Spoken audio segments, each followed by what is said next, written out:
एक बार और स्वागत है आप सभी का हमारे इस YouTube चैनल पर।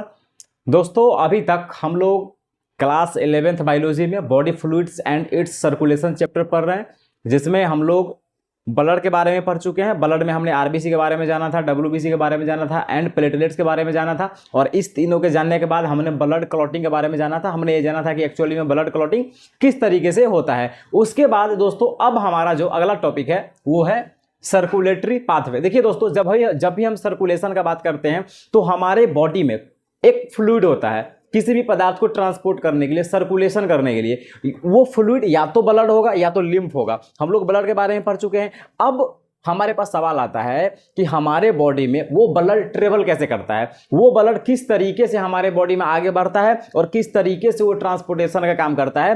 तो दोस्तों देखिए, अलग अलग जीवों में ये अलग अलग तरीके से होता है। यानी कि मिला जुला करके यदि हम बात करें सर्कुलेटरी पाथवे का, तो सर्कुलेटरी पाथवे का बड़ा सिंपल सा मतलब है कि हमारे बॉडी में जो फ्लूइड है, जो ट्रांसपोर्टेशन में हेल्प कर रहा है, वह फ्लूइड किस पाथ से होकर के किस तरीके से बॉडी में फ्लो कर रहा है, हम उसे बोलते हैं सर्कुलेटरी पाथवे। और सर्कुलेटरी पाथवे हमारे पास दो टाइप के होते हैं। एक को हम लोग बोलते हैं ओपन सर्कुलेटरी सिस्टम और एक को बोलते हैं क्लोज्ड सर्कुलेटरी सिस्टम।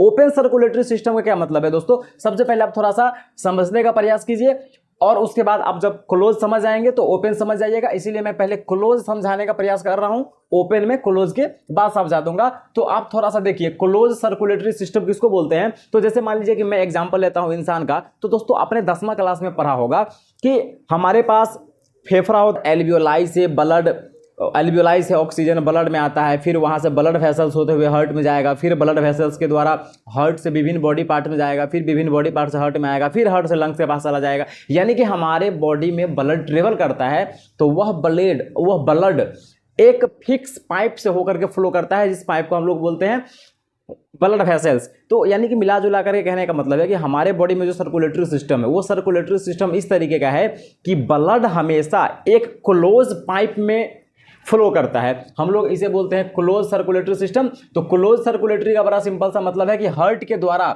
जो ब्लड पंप किया जाएगा वो हमेशा एक नेटवर्क ऑफ ब्लड वेसल से होकर के फ्लो करेगा। हम उसको क्या बोलेंगे, क्लोज सर्कुलेटरी सिस्टम। तो बड़ा आसान सा चीज है क्लोज सर्कुलेटरी सिस्टम, मतलब जो भी ब्लड बॉडी में ट्रांसपोर्ट हो रहा है, जो भी फ्लो हो रहा है, वह ब्लड पाइप से होकर के हमेशा जाएगा। तो उसको हम बोलेंगे क्लोज सर्कुलेटरी सिस्टम। और ओपन सर्कुलेटरी सिस्टम का मतलब है कि हार्ट ने जिस ब्लड को फ्लो किया है वो ब्लड एक पाइप होकर के जाएगा और फिर आगे जाकर के वह ब्लड पूरे पाइप में से निकल जाएगा और बॉडी के टिश्यूज के बीच में घुस जाएगा। यानी कि यदि हम एक पिक्चर के द्वारा समझने का प्रयास करें तो जैसे कि मान लीजिए कि ये हार्ट है। अब इस हार्ट में से एक पाइप निकल रहा है जिससे होकर के ब्लड जाएगा और आगे जाकर के ये जो ब्लड है ये पाइप से बाहर आ जाएगा और पूरा सेल्स के बीच में फैल जाएगा। इसको हम लोग बोलते हैं ओपन सर्कुलेटरी सिस्टम। जैसे हम लोग का बॉडी था दोस्तों, तो हमारे बॉडी में जो ब्लड ट्रांसपोर्ट हो रहा है वो हमेशा एक पाइप से हो रहा है, लेकिन ओपन सर्कुलेटरी सिस्टम में ऐसा सिस्टम नहीं है। ओपन सर्कुलेटरी सिस्टम में जो ब्लड फ्लो हो रहा है वो पहले एक पाइप से होकर के फ्लो हो रहा था और बाद में जाकर के वो पाइप से ब्लड निकल के पूरे टिश्यू के बीच में फैल गया। लेकिन क्लोज सर्कुलेटरी सिस्टम में ऐसा कभी नहीं होगा, ब्लड कभी भी टिश्यू के डायरेक्ट कांटेक्ट में नहीं आएगा।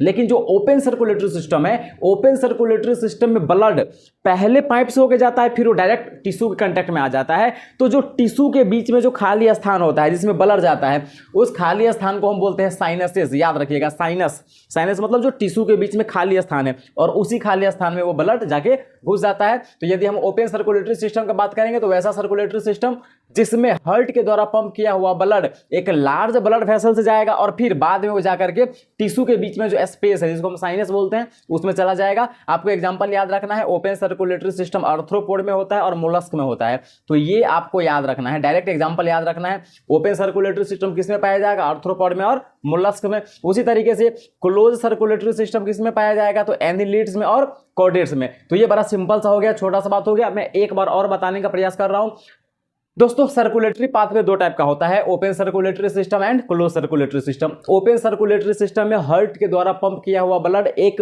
लार्ज ब्लड वेसल्स होकर के जाता है और थोड़ा दूर आगे जाकर के वो ब्लड वेसल्स में से निकल करके टिश्यूज के बीच में जो खाली स्थान होता है उसमें भर जाता है। उस खाली स्थान को हम क्या बोलते हैं, उस खाली स्थान को हम साइनस बोलते हैं। यानी कहने का मतलब है कि ओपन सर्कुलेटरी सिस्टम में ब्लड डायरेक्ट टिश्यू के कांटेक्ट में आ जाता है। लेकिन जब हम बात करते हैं क्लोज सर्कुलेटरी सिस्टम का, तो क्लोज सर्कुलेटरी सिस्टम में जो हार्ट के द्वारा पंप किया हुआ ब्लड है वो हमेशा ब्लड वेसल से ट्रांसपोर्ट होगा, यानी कि ब्लड कभी भी डायरेक्ट टिश्यू के कांटेक्ट में नहीं जाएगा। एग्जांपल याद रखिएगा, ओपन सर्कुलेटरी सिस्टम आर्थ्रोपोड में होगा, मोलस्क में होगा, और क्लोज सर्कुलेटरी सिस्टम एनालिड्स में होगा और कॉर्डेट्स में होगा। तो आई होप कि आपको ये ओपन सर्कुलेटरी सिस्टम और क्लोज सर्कुलेटरी सिस्टम समझ में आया होगा। दोस्तों, अब इतना सारा पढ़ने के बाद हमारे पास जो एक बहुत ही इंपॉर्टेंट ऑर्गन आता है जो सर्कुलेशन में हेल्प करता है, जो ट्रांसपोर्टेशन में हेल्प करता है, हम लोग उसे बोलते हैं हार्ट बोलते हैं, हृदय बोलते हैं इसे हिंदी में, ठीक है। दिल भी बोल देते हैं, बाकी अलग अलग भाषा में इसका अलग अलग नाम होगा।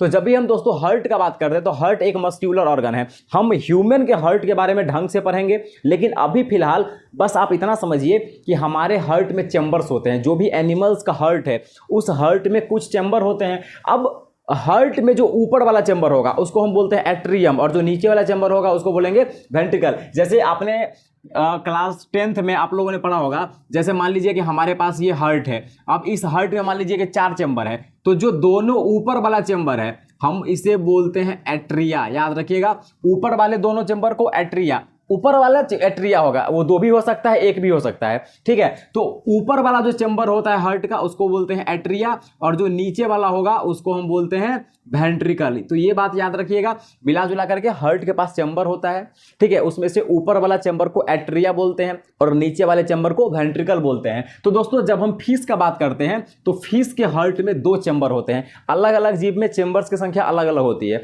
ठीक है। तो आपको याद रखना है कि फिशेज में जो हार्ट है उसमें 2 चैम्बर होते हैं, यानी कि फिशेज में 2 चैम्बर हार्ट पाए जाते हैं। अब वो 2 चैम्बर में एक एट्रियम होगा और एक वेंट्रिकल होगा, याद रखना है। जब हम एम्फीबियंस और रेप्टाइल्स की बात करते हैं तो उसमें 3 चैम्बर्ड हार्ट होता है, लेकिन याद रखिएगा रेप्टाइल्स में आप क्रोकोडाइल को छोड़ दीजिएगा, ठीक है। जितना भी एम्फीबियंस है और जितना भी रेप्टाइल्स है सभी के हार्ट में 3 चैम्बर होगा, लेकिन एक रेप्टाइल जो है, रेप्टाइल में एक ऑर्गेनिज्म क्रोकोडाइल है, ये एक्सेप्शन है। क्रोकोडाइल रेप्टाइल है लेकिन फिर भी इसके हार्ट में 3 चैम्बर नहीं होता है, बल्कि इसके हार्ट में 4 चैम्बर होता है, ये बात याद रखिएगा। और एम्फीबियन और रेप्टाइल के पास जो 3 चैम्बर है हार्ट में, उसमें से एक वेंट्रिकल है और 2 एट्रिया है, इस बात को याद रखिएगा। और क्रोकोडाइल, बर्ड्स और यदि हम मैमल्स का बात करेंगे तो इसके हार्ट में 4 चैम्बर होते हैं, यानी कि crocodiles, birds and mammals 4 chambered heart है।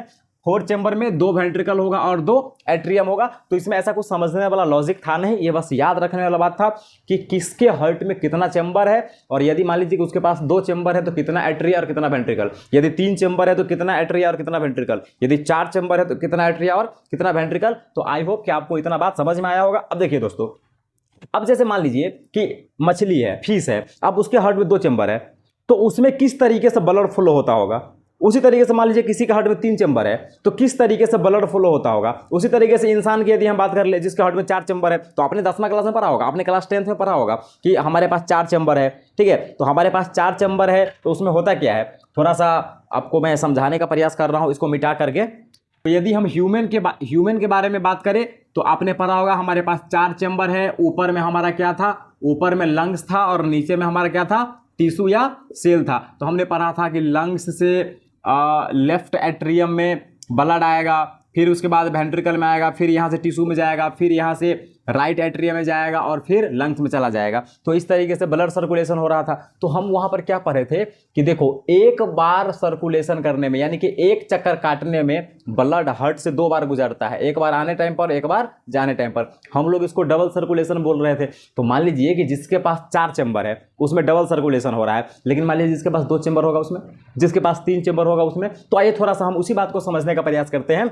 तो देखिए, सर्कुलेशन किस तरीके से हो रहा है, इसके आधार पर हम सर्कुलेशन को 3 टाइप पे बांटते हैं, सिंगल सर्कुलेशन, डबल सर्कुलेशन और तीसरा इनकम्प्लीट डबल सर्कुलेशन, ठीक है। तो याद रखिएगा, सिंगल सर्कुलेशन, डबल सर्कुलेशन और इनकम्प्लीट डबल सर्कुलेशन। तो सिंगल सर्कुलेशन का क्या मतलब होता है दोस्तों, सिंगल सर्कुलेशन उसमें होगा जिसके हार्ट में 2 चैम्बर है, जैसे मछली में। तो इसमें होगा क्या, जो गिल्स है, तो गिल्स से जो ब्लड आएगा वो डायरेक्ट बॉडी में चला जाएगा, फिर बॉडी से हार्ट में आएगा, वेंट्रिकल से एट्रियम में, और उसके बाद डायरेक्ट, मतलब सिंपल कहने का मतलब है कि यदि ब्लड एक चक्कर पूरा करने में हार्ट से एक ही बार गुजर रहा है तो उसको हम बोलेंगे सिंगल सर्कुलेशन। यदि 2 बार गुजर रहा है तो डबल सर्कुलेशन, जैसे अभी हम इंसान में देखे हैं, ठीक है। लेकिन यदि मान लीजिए जैसे मान लीजिए किसी के पास तीन चैम्बर है हार्ट में, तो वहां पर होगा क्या, वहां भी 2 बार ब्लड गुजरता है हार्ट से, इसीलिए उसको हम बोलते हैं डबल सर्कुलेशन। लेकिन उसमें जो वेंट्रिकल है, जो नीचे वाला, उसमें वेंट्रिकल तो एक ही है ना, तो उसमें क्या होगा, ऑक्सीजनेटेड और डीऑक्सीजनेटेड ब्लड दोनों एक टाइम पर मिक्स होता है, यानी कि वो डबल सर्कुलेशन तो है लेकिन उसमें ऑक्सीजनेटेड और